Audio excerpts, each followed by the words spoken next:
ನಮಸ್ತೆ ವೀಕ್ಷಕರೇ, ನಾನು ಈ ದಿನ ಶುಂಠಿ ಕಷಾಯ ಯಾವ ರೀತಿ ಮಾಡೋದು ಅಂತ ತೋರಿಸ್ತಾ ಇದ್ದೀನಿ. ಈ ರೀತಿ ಶುಂಠಿ ಕಷಾಯ ಮಾಡ್ಕೊಂಡು ಕುಡಿದ್ರೆ ಚಳಿಗಾಲದಲ್ಲಿ ಮಳೆಗಾಲದಲ್ಲಾಗಿರಬಹುದು ಶೀತ ಕೆಮ್ಮು ಆಗಿದರೆ ಬೇಗ ವಾಸಿಯಾಗುತ್ತೆ. ಬೇಕಾಗಿರುವಂಥ ಸಾಮಗ್ರಿಗಳು: 1 ಗ್ಲಾಸ್ ಹಾಲು, 2 ಪೀಸ್ ಶುಂಠಿ ತೊಗೊಂಡಿದ್ದೀನಿ, ಹೆಬ್ಬೆಟ್ಟ ಗಾತ್ರದಷ್ಟು ಶುಂಠಿ 2 ಪೀಸ್ ತೊಗೊಂಡಿದ್ದೀನಿ, ರುಚಿಗೆ ತಕ್ಕಷ್ಟು ಬೆಲ್ಲ,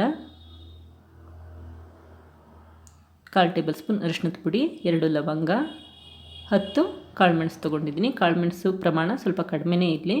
ಮೊದಲು ಪಾತ್ರೆಗೆ 1 ಗ್ಲಾಸಷ್ಟು ನೀರು ಹಾಕ್ಕೊಂಡಿದ್ದೀನಿ. ಈಗ ಶುಂಠಿನ ಕ್ರಷ್ ಮಾಡಿಕೊಂಡು ಹಾಕ್ಕೊಳ್ತಾ ಇದ್ದೀನಿ. ನಂತರ ಕಾಳುಮೆಣಸನ್ನು ಕೂಡ ಜಜ್ಜಿ ಹಾಕ್ಕೊಳ್ತಾ ಇದ್ದೀನಿ.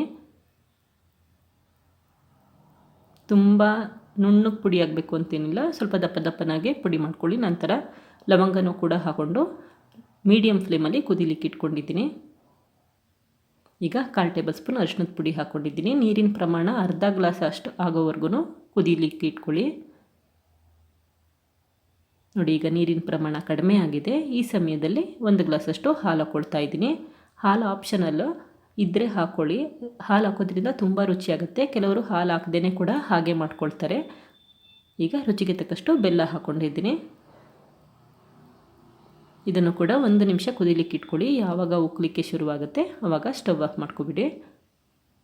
ಈಗ ರೆಡಿಯಾಗಿದೆ. ಇದನ್ನೀಗ ಸೋಸ್ಕೊಳ್ತಾ ಇದ್ದೀನಿ. ಈ ರೀತಿ ಫಿಲ್ಟರ್ ಮಾಡ್ಕೊಳ್ಳಿ. ಇದು ಅಜೀರ್ಣಕ್ಕೆ ಕೂಡ ಒಳ್ಳೆಯದು. ನೋಡಿದ್ರಲ್ಲ ವೀಕ್ಷಕರೇ, ಎಷ್ಟು ಸುಲಭವಾಗಿ ಶುಂಠಿ ಕಷಾಯ ಮಾಡಬಹುದು ಅಂತ ಗೊತ್ತಾಯ್ತಲ್ವ? ನೀವು ಕೂಡ ಪ್ರಯತ್ನಿಸಿ. Thank you. ಲೈಕ್ ಮಾಡಿ ಮತ್ತು ಸಬ್ಸ್ಕ್ರೈಬ್ ಮಾಡಿ.